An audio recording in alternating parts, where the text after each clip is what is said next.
What's his off season been like for you? It's been fun. Got to do a lot of cool things. Obviously, win the Super Bowl and the parade and all that stuff was pretty cool. But the best part is getting back in here, training with the guys, meeting the new guys, and trying to get right for the regular season. Obviously, when you regimen maybe evolved in light of the amount of touches and the workload you have. Yeah, you just got to be smarter, right?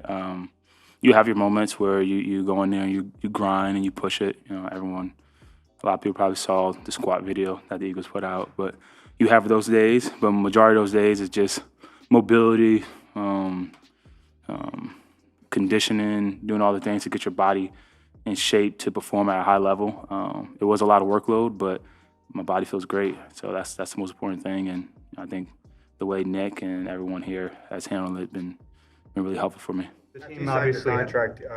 You were asked about how defenses are going to probably focus a lot of their attention more than typically based upon how you performed last season.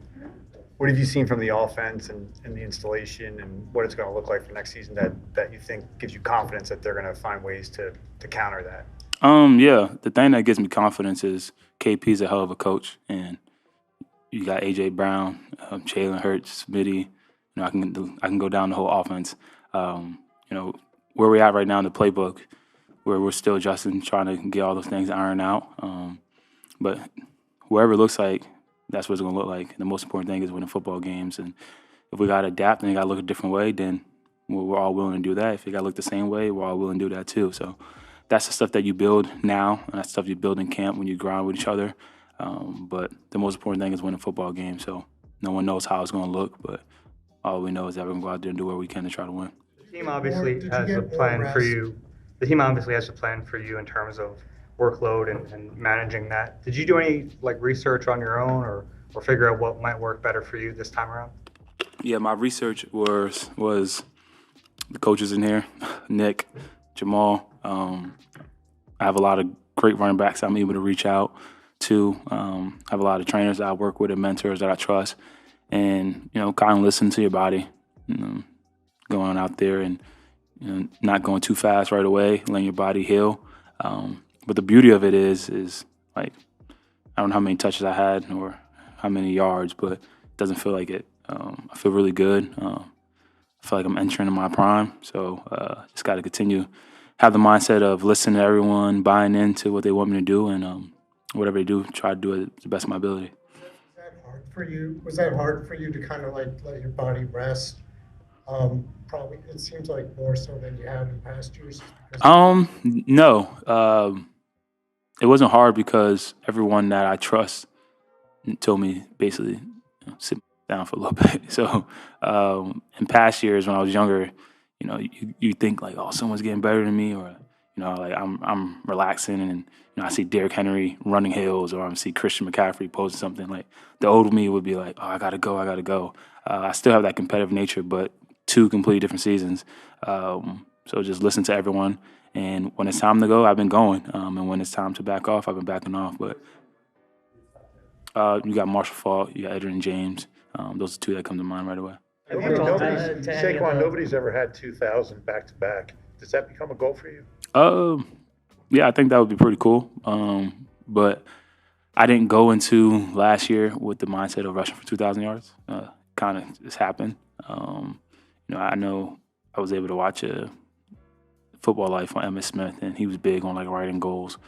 And I'm a big believer in setting goals too. But for me, I kind of just take care of the little things first, and everything else that I want to accomplish, all the things you have to accomplish to become great, to create your legacy and to become a Hall of Fame player. I just try to focus on that, and the rest will take care of itself. How does your dad feel about the combined with the playoffs rushing record, having that instead? Yeah, I think that's pretty cool. I think, we really never got to focus on that because when it happened, I won a Super Bowl, or we won the Super Bowl. So we kind of just focus on celebrating the Super Bowl win and accomplishing that and really moving on right away from it. Whenever you were talking about your future retirement, you said you'd never lose the passion for the game. Is it a accomplishment-based thing where you think I've done enough, or what do you? Are you talking about when I said the retiring thing? Yeah. Whenever you think about that in the future, is that legacy-based decision? Because it seemed like you said like you'll never lose the passion for the game. Yeah, I don't think I'll ever lose a passion for the game. And the retiring thing, I think that caught a little fire on social media. I don't plan on retiring anytime soon. The question was asking me, and just like I don't have a set date or how many years I want to play. I would love to play this game as long as God let me and my body let me. So that's really it. When it comes to the 2,000-yard backs like Barry, Jamal Williams, even Derrick Henry, about what they did to their bodies and like that season afterwards? No, really haven't, to be honest. And I should definitely reach out to Derrick. I'm good friends with Derrick, and he's been doing it for a long time. And rushed for 2,000, almost got it last year, and playing at a high level at that age and at the position we play. So Derrick's definitely somebody I should reach out to. That's good. That's a good point you just made there. So definitely take advantage of that. When it comes to the comment you made about knowing when it's time to go with football and when it's not, how has golf helped get you away from the game and all the other stuff that goes along with it? Yeah, golf is super important to me. One, because I'm addicted to it. To be completely honest, it's frustrating that you could play well one day and not play so great the next. But it's been helpful for me when I was in New York. I was going through the tag process, not wanting to worry about anything, just going to golf course. You have a good game, you have a bad game, and your body feels good. You can go out there on Monday and kind of just hit golf balls and not really think about too much. So golf been really helpful for me, and I wish I took it a little earlier. But I'm happy I'm able to do it now.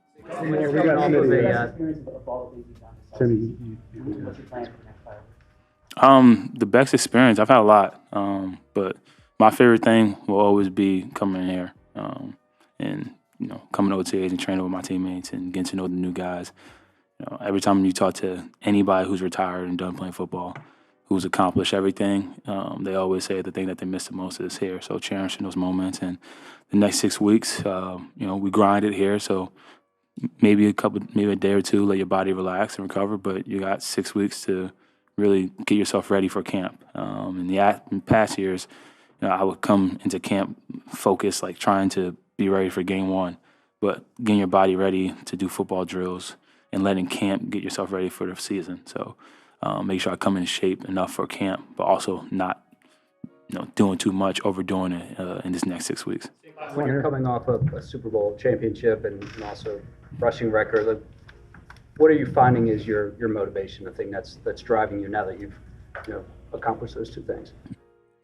The thing that drives me is the same thing that has been driven me since I was a little kid, and I've said it since I got into the league, and I don't mean it in an arrogant way. I want to be the best running back to ever play, or at least one of the best running backs to ever play. I don't think there's actually a way you can prove who's the best, but that's always been my motivation, and I feel like God's blessed me with a unique ability and put me through a lot of adversity, and that's still going to be my mindset. So the love of the game, wanting to win and wanting to compete and wanting to be great, it's always going to push me no matter if we win 4 Super Bowls. Thanks, guys. Thank you. How y'all doing? What you been doing the last couple of weeks? Working. So you're working with Ryan Williams a little bit. What obviously the Alabama connection, but how did you guys kind of hook up there? I reached out to him. Wanted to, I've met him before, like through text and things like that. Just wanted to, meet him in person, chop it up with him. Going to be a great player coming up. Just give him, a little insight on, what I think and things like that. What he should look forward to, because it's only going to get tougher. How's the offense look, under Kevin? I guess I don't know how much you've been here and how much you haven't, but now that you've been here for the mini camp, what do you see? It looks good, guys, football is football, like I always say. Everybody does the same thing, different terminology. So, getting down to learning his philosophy, the way he does things, why he does it, and just, understanding how he's thinking. What are the different things that Parks Frazier brings to the passing game? Say it again? How different ideas are Parks Frazier bringing to the passing game?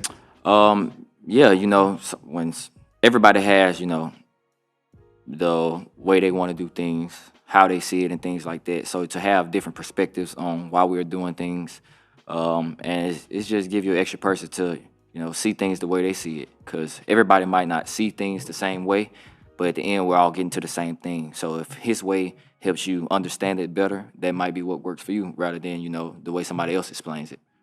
This is our first time catching up with you since the Super Bowl, so some of these questions might be related. But I'm curious the emotion you had on the sideline. What was behind that? And then the touchdown catch, where does that rank in your career? The emotion, I really don't know, man. I just kind of came out the tunnel and it just kind of hit me. I guess it was just, the feeling of just being back home. And, my grandfather, he doesn't come up here to games and things like that. So him being able to, see me in the NFL at the biggest game it was, and him just being there, I think that's what kind of set in with me. And, yeah. And the touchdown catch? I would say it's top 3. And the other 2? I would say one of the catches against, the other 2 would be 2 catches against Washington. It's a lot of them, so. What's the offseason been like for you? It's been good, spending time with the family, working out, playing Call of Duty. It's really all it's been. As far as like the demands on your time, or people coming up to you don't know?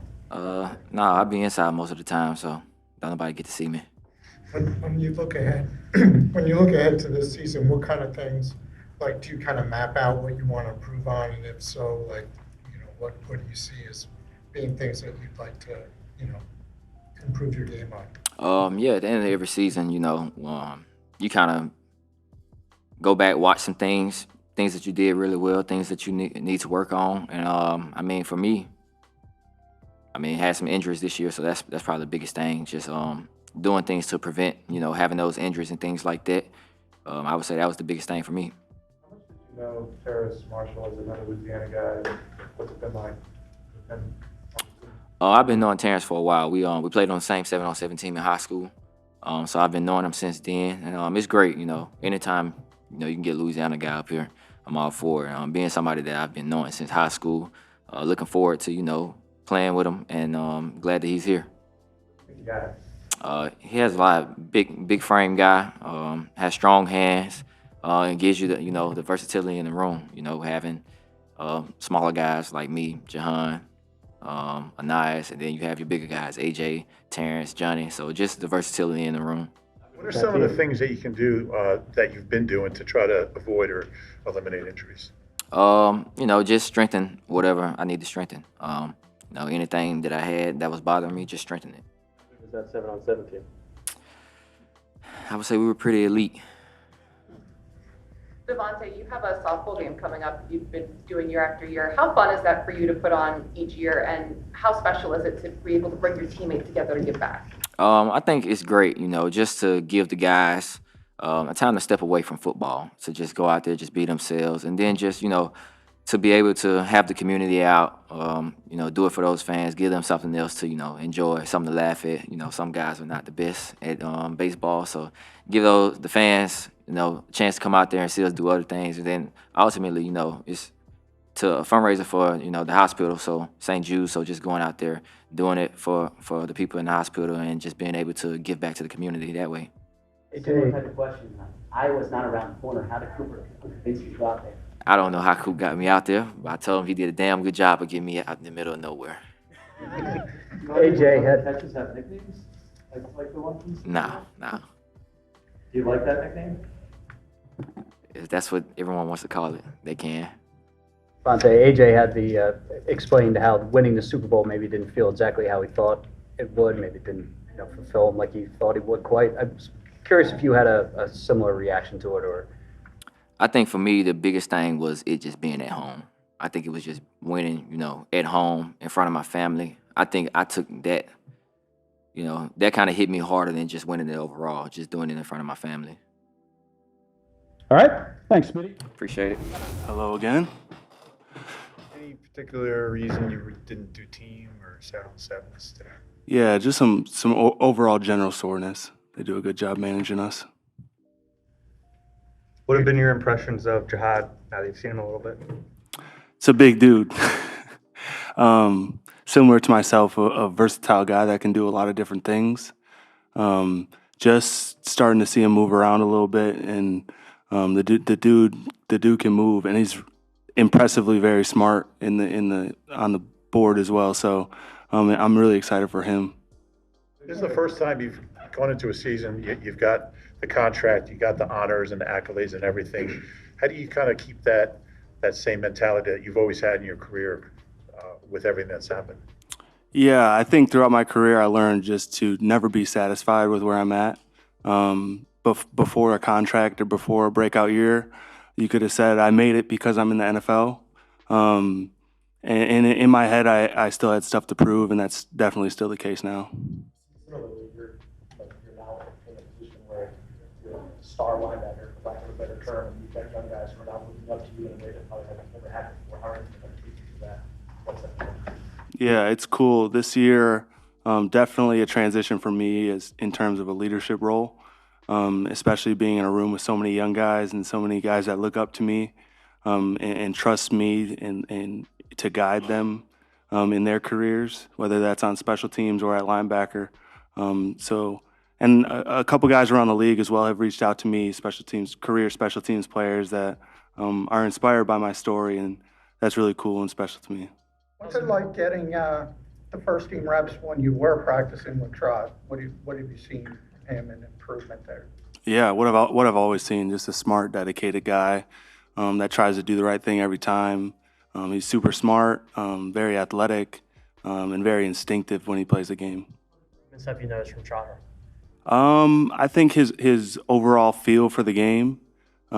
He's already had the instincts, but just being in this scheme for a year now, the two of us, honestly, just feeling way more comfortable at this point than we were last year. How would you describe that linebacker room? Seems like there's a ton of talent there. Yeah. Young, obviously, athletic, very athletic. I mean, you look at Smile and Lance too, and Jihad. Those are three very, very athletic guys that can do a lot of different things. Just getting them installed in our playbook is the biggest thing. Role does your story change your perspective on guys that are also here on one-year deals? Like, in the past, you might have been more focused on yourself, or not. I'm just curious how that might affect or change your perspective on guys that are on some of the deals. Yeah, in team meetings, Nick mentions kind of my story, and with all the one-year deal guys we have now, Nick mentioned my story earlier on in OTAs, and I love it because he uses me as an example to kind of prove yourself. Like, and this, especially in this organization, this is an organization that's going to give you a shot, an honest try, and I've talked to Josh Uche especially. He's really inspired and trying to take that same trajectory, that same path. And with that, it's a lot of hard work and just dedication to making it your best year. How much do you have to think about that increased leadership role on sort of a day-to-day basis? Pretty intentional at this point. It's different for me because obviously I'm a quiet guy. I don't really say much. I kind of keep to myself naturally, and I'm more of a lead by example type guy. But as I'm feeling more comfortable and connecting with the guys in the locker room, I feel way more natural talking to everyone now and really pushing that more vocal leader now. Are there players from your past who you kind of saw in that role that you're kind of mirroring after now? I mean, I've had so many leaders. There's so many different types of leadership too. There's the quiet, more reserved, but you still really look up to them. There's the Demario Davis that's going to give you the rah-rah speech. I think I'm still trying to figure out who I want to be and how I want to do this. I'm definitely trying to do it my way. You're still new at this position. How much better can you get? I don't know. We're going to have to wait and see. I mean, do you feel like there's a lot of room till your ceiling? Oh, for sure. I mean, like you said, that was my first real year playing inside linebacker. You tell me. What's it like? Have you tried the rah-rah approach in the past? Does that work for you?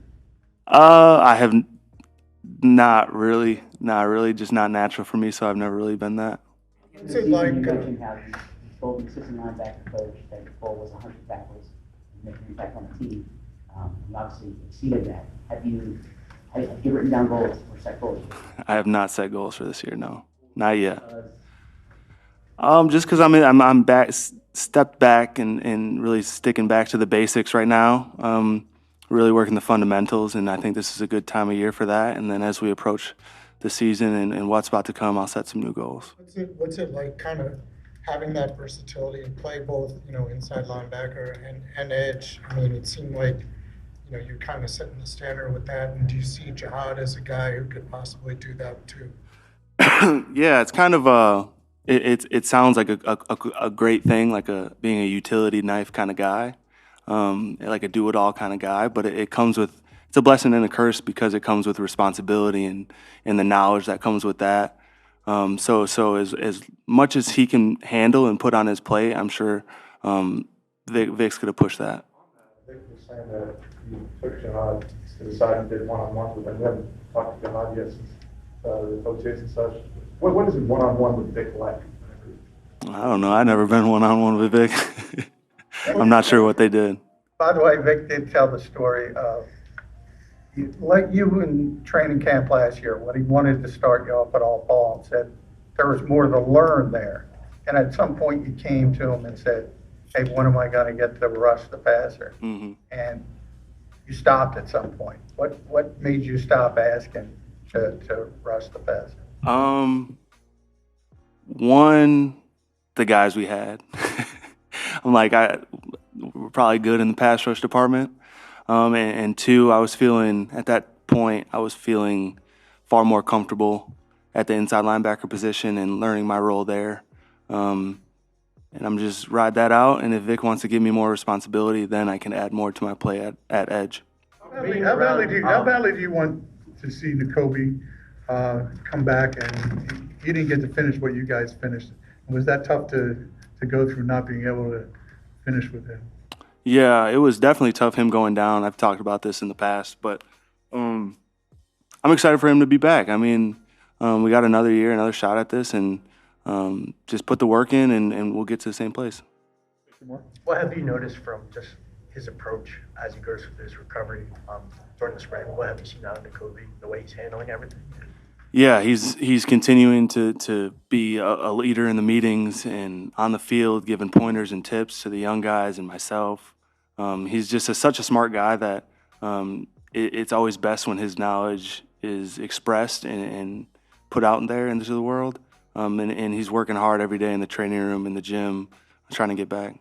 Comments we had with you after the new contract, you spoke about how, or I guess we're asked, and then spoke about how the perception of the position changed with Howie giving you that deal.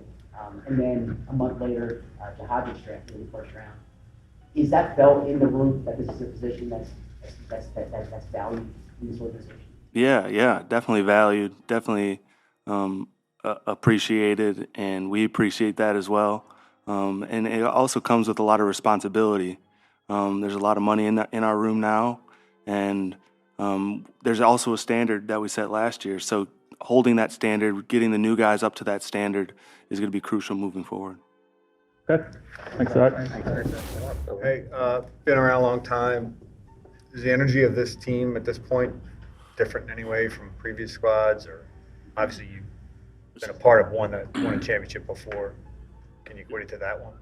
It's really competitive. I think with any of the teams that we've had a lot of success with, we've had a lot of big guys around. So, when I look at the O-line room, we have a lot of big dudes around. It's similar to last year. So, it's a good problem to have. But I just feel like everybody in here gets along really well. And we're, great teammates on and off the field. So it's been fun.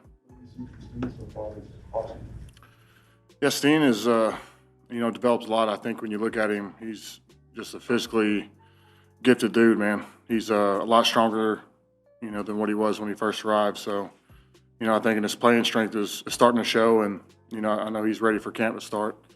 And yeah, man, he's been putting in work, and I think you've seen traits of him where he can be a dominating player. So now it's just about doing it, trying to do it every play. These snaps next to him last year as well around this time. Do those help now? Can you kind of use that bank? Yeah, it helps. And everybody's a little bit different as far as timing, but we have played some snaps together, and Matt Pryor's, we played some snaps together. So I think collectively looking at a room, it's going to be an open spot for that position. So, but I'm confident with Steen and how he's played and the stuff that he showed on film. Adjusted several different right guards over the last few years here. Jordan Lotto was telling us that that's not an easy thing to do. He gave you a lot of credit for being able to do that. What kind of goes into adjusting to the player that's been next to you these last few years?